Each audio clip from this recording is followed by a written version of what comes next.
अगर आप ये सोचकर वीडियो देख रहे हो कि ये सिर्फ बिल गेट्स की सक्सेस स्टोरी है, तो आप ऑलरेडी गलत जगह से स्टार्ट कर रहे हो, क्योंकि आज हम सक्सेस की नहीं बल्कि पावर की कहानी देखने जा रहे हैं। बिल गेट्स की कहानी, एक इंसान जिसका नाम दुनिया के सबसे सक्सेसफुल बिलियनर्स में लिखा जाता है, माइक्रोसॉफ्ट का क्रिएटर, बिलियंस ऑफ डॉलर्स का मालिक और एक रोल मॉडल। दुनिया उन्हें एक हीरो मानती है, लेकिन इस हीरो के चेहरे के पीछे कई ऐसे राज हैं जो दुनिया नहीं जानती। कुछ ऐसे secrets. Melinda Gates has called on her ex-husband Bill Gates to answer some questions about his ties to sexual offender Jeffrey Epstein. Melinda, who separated from Bill in 2021, said she was deeply upset by the new documents connected to Epstein. जो उसकी public image से बिल्कुल opposite picture बनाते हैं, जिनमें ideas का credit Microsoft के code का ओरिजिन, गाजा जेनोसाइड में कनेक्शंस और एप्स्टीन के साथ मीटिंग्स जिसका नाम दुनिया कभी ओपनली नहीं करती। और सबसे इम्पोर्टेंट बात, ये सब एक या दो इंसिडेंट्स नहीं है, ये एक पैटर्न है। और जब पैटर्न रिपीट होता है तो वो कोइंसिडेंस नहीं रहता, वो स्टोरी बन जाता है। आज हम बिल गेट्स की वो स्टोरी देखने जा रहे हैं जो प्रेस कॉन्फ्रेंस में नहीं बताई जाती और डॉक्यूमेंट्रीज में कट कर दी जाती है। तो चलिए शुरू करते हैं। Bill Gates, billions of dollars का मालिक, दुनिया के लिए हीरो, लेकिन गेट्स की पब्लिक इमेज और प्राइवेट रियलिटी दोनों में बहुत बड़ा फर्क है। पब्लिक में वो Bill and Melinda Gates Foundation के थ्रू बिलियंस ऑफ डॉलर्स देकर ग्लोबल हेल्थ इश्यूज सॉल्व कर रहे हैं, लेकिन प्राइवेट में वो ऐसा इंसान है जो किसी विलन से कम नहीं। आपको एक शॉकिंग बात बताता हूँ। आपको शायद ये जानकर हैरानी हो कि बिल गेट्स ने माइक्रोसॉफ्ट खुद नहीं बनाया। उन्होंने तो DOS का एक लाइन भी कोड नहीं लिखा। 1980 में IBM ने माइक्रोसॉफ्ट को अप्रोच किया। उन्हें अपने नए पर्सनल कंप्यूटर्स के लिए एक ऑपरेटिंग सिस्टम चाहिए था। गेट्स के पास उस वक्त कोई ऑपरेटिंग सिस्टम नहीं था, तो उन्होंने सिएटल कंप्यूटर प्रोडक्ट से quick and dirty operating system by किया, जो कि टिम पैटरसन ने लिखा था। और गेट्स ने ये ऑपरेटिंग सिस्टम सिर्फ $50,000 में बाय किया। गेट्स ने इस ऑपरेटिंग सिस्टम को रीनेम किया और माइक्रोसॉफ्ट ऑपरेटिंग सिस्टम बनाकर IBM को लाइसेंस दे दिया।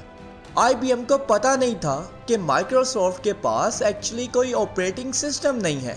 गेट्स ने यह डील की और अपना एम्पायर खड़ा कर लिया किसी और के कोड पर। और इसके अलावा अपने ही को फाउंडर पॉल एलन के क्रेडिट भी गेट्स ने ले लिए। एलन ने अपनी ऑटोबायोग्राफी आइडिया मैन में लिखा, during the first 8 years my ideas were definitely key to the company. Allen ने क्लेम किया कि वो था जिसने बेसिक सॉफ्टवेयर का आइडिया दिया, सॉफ्ट कार्ड बनाया और माइक्रोसॉफ्ट नाम भी सजेस्ट किया, लेकिन उसका क्रेडिट, उसकी मेहनत गेट्स ने ले ली। यानी बिल गेट्स का एम्पायर दूसरों के आइडियाज, दूसरों के कोड और दूसरों की इन्वेस्टमेंट पर बना है। लेकिन ये सिर्फ ओरिजिन स्टोरी है। और अब बात करते हैं बिल गेट्स और जेफरी एप्स्टीन के रिलेशन की। गेट्स का पहले कहना था कि वो कभी भी एप्स्टीन से नहीं मिला। I never went to the island, I never met any women, and so, the more that comes out, the more clear it'll be that although the time was a mistake, it had nothing to do with that kind of behavior. I was one of many people who regret ever knowing him. No, apparently Jeffrey wrote an email to himself. That email was never sent. The email is, false. लेकिन जब Epstein files release हुई, तब उसने खुद माना कि वो एक या दो बार एप्स्टीन से मिला था। लेकिन 2011 से 2014 तक गेट्स ने एप्स्टीन के साथ 12 से 14 मीटिंग्स की थी। और ये मीटिंग्स एप्स्टीन के न्यूयॉर्क रेजिडेंस में, पेरिस रेजिडेंस में, 4 सीजन होटल में, एक DC एयरपोर्ट में और एक प्राइवेट जेट पर हुई थी। और ये मीटिंग्स एप्स्टीन की कन्विक्शन के बाद हुई थी। एप्स्टीन 2008 में फ्लोरिडा में सोलिसिटिंग प्रोस्टिट्यूशन के चार्जेस पर कन्विक्टेड हो चुका था। गेट्स को ये सब पता था, लेकिन फिर भी वो एप्स्टीन से मिलता रहा। और 2026 में गेट्स ने यूएस कांग्रेस हाउस कमेटी के सामने क्लोज डोर टेस्टिमनी दी। इस टेस्टिमनी में उसने 3 एक्स्ट्रा मैरिटल अफेयर्स एडमिट किए और ये वो अफेयर्स हैं जिन्हें एप्स्टीन ने यूज़ करके गेट्स को ब्लैकमेल करने की कोशिश की। और गेट्स ने टेस्टिमनी में ये भी बताया कि उसके अफेयर किन के साथ थे, जिनमें एक मेडिकल एंटरप्रेन्योर, एक रशियन न्यूक्लियर साइंटिस्ट, एक रशियन ब्रिज प्लेयर, इन सब के साथ गेट्स के अफेयर्स थे। और गेट्स ने यह भी एडमिट किया कि एप्स्टीन को इन अफेयर्स के बारे में पता था और एप्स्टीन ने ड्राफ्ट ईमेल्स भी लिखे थे जिसमें उसने गेट्स की पर्सनल लाइफ के बारे में डिटेल्स लिखी थी, इंक्लूडिंग एलिगेशंस कि गेट्स ने सेक्सुअली ट्रांसमिटेड डिजीज कॉन्ट्रैक्ट की थी और अपनी वाइफ मलिंडा को सीक्रेटली एंटीबायोटिक देने की कोशिश की थी। गेट्स ने एक इंटरव्यू में यह भी कहा था कि ये ईमेल्स झूठी थी, लेकिन बाद में कांग्रेस के सामने इसको एडमिट भी किया। No, apparently Jeffrey wrote an email to himself. That email was never sent. The email is, false. और गेट्स ने कांग्रेस को यह भी बताया कि एप्स्टीन ने कभी भी उसे ब्लैकमेल नहीं किया, लेकिन ईमेल्स देखकर लगता है कि उसने कंसीडर जरूर किया था। गेट्स ने यह भी एडमिट किया कि वो एप्स्टीन के विक्टिम्स के प्रेजेंस में हो सकता है। उसने कहा, I never spend time with any woman who I was aware कि वो विक्टिम्स हैं। It appears in the press now that some of those women were indeed victims.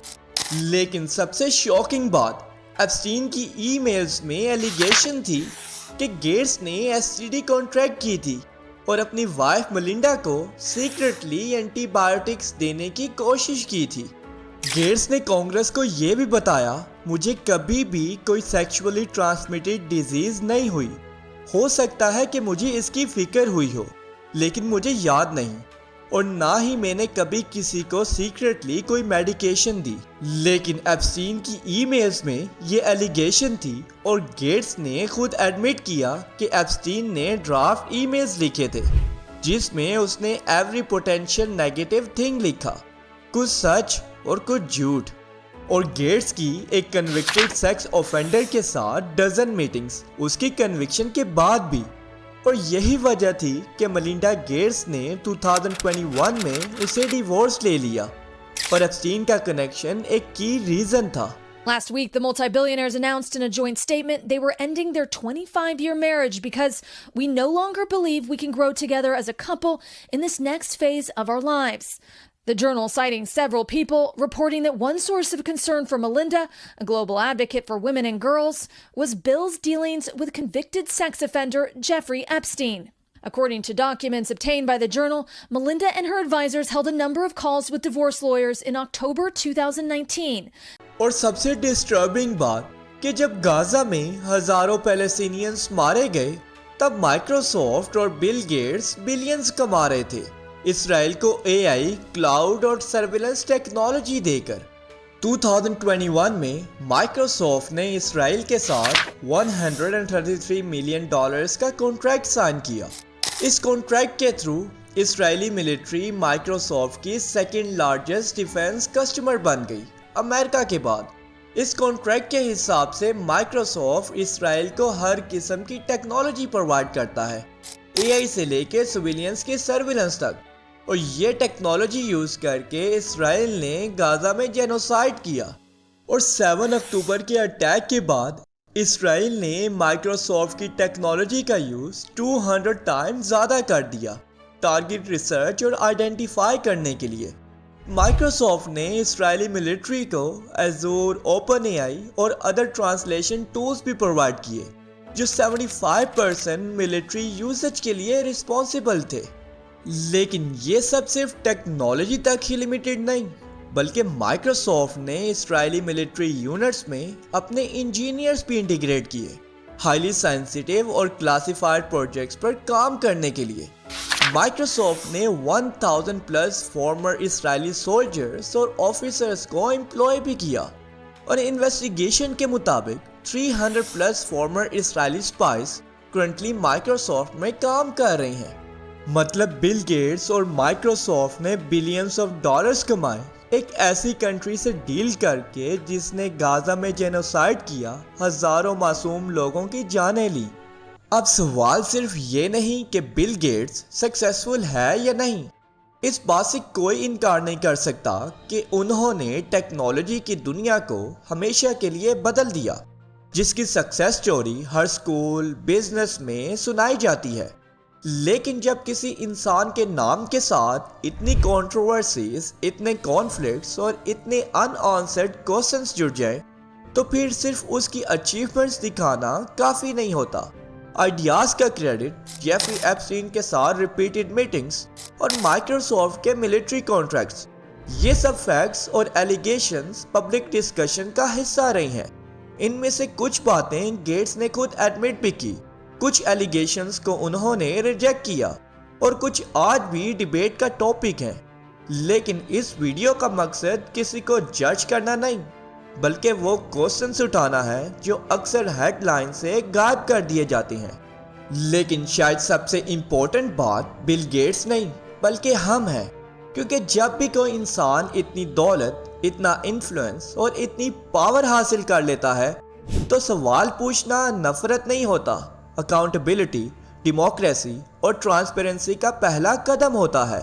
History बार बार हमें यही सिखाती है कि किसी भी पावरफुल शख्स को सिर्फ उसकी अचीवमेंट से नहीं बल्कि उसके डिसीजंस, उसके कनेक्शंस और उसके एक्शन से भी जज किया जाता है।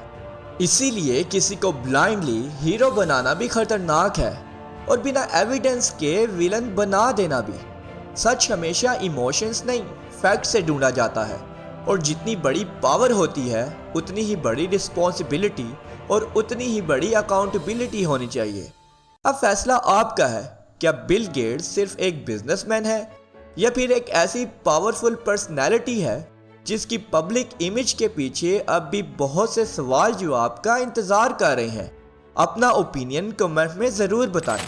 अगर आपको ऐसी इंफॉर्मेटिव वीडियोस पसंद हैं तो चैनल को सब्सक्राइब ज़रूर करें, वीडियोस को लाइक करें और अपने दोस्तों के साथ शेयर करना ना भूलिएगा। आपका सपोर्ट ही हमें और बेहतर कंटेंट बनाने की मोटिवेशन देता है। मिलते हैं नेक्स्ट वीडियो में, तब तक के लिए अल्लाह हाफिज़।